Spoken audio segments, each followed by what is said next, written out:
আমি শুধু আপনাদের সামনে এসেছি এটা জানানোর জন্য যে আমি এখন সম্পূর্ণ মুক্ত। মতিঝিল পল্টন থানায় কিছুক্ষণ ছিলাম। আমি সব বিষয়ে ইনশাল্লাহ পরে কথা বলবো। খুব টায়ার্ড আছি। তো আমি শুধু একটা কথাই বলবো, আল্লাহকে সাক্ষী রেখে বলবো যে আমি কাউকে দেখানোর জন্য যাইনি।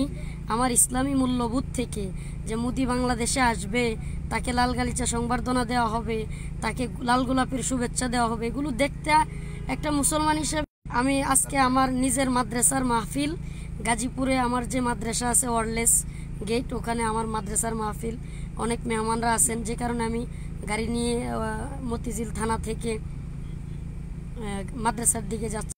হাজির হয়েছেন অনেক ভাইয়েরা, আলহামদুলিল্লাহ। ভাইয়েরা আমার সাথে যোগাযোগ করেছেন, অনেকে থানায় এসেছেন দেখা করতে, অনেক লোক। তো আমি সবার জন্য দোয়া করি, আপনারাও আমার জন্য দোয়া করবেন। আমাদের এই ভালোবাসা হোক আল্লাহর জন্য, আমরা একে অপরকে আল্লাহর জন্য ভালোবাসবো। আল্লাহর প্রতিবাদ জানিয়েছেন, নিন্দা জানিয়েছেন, আমি সকলের জন্য দোয়া করি, আপনারাও আমার জন্য দোয়া করবেন। পরবর্তীতে ইনশাআল্লাহ কথা হবে এই বিষয় নিয়ে। আসসালামু আলাইকুম।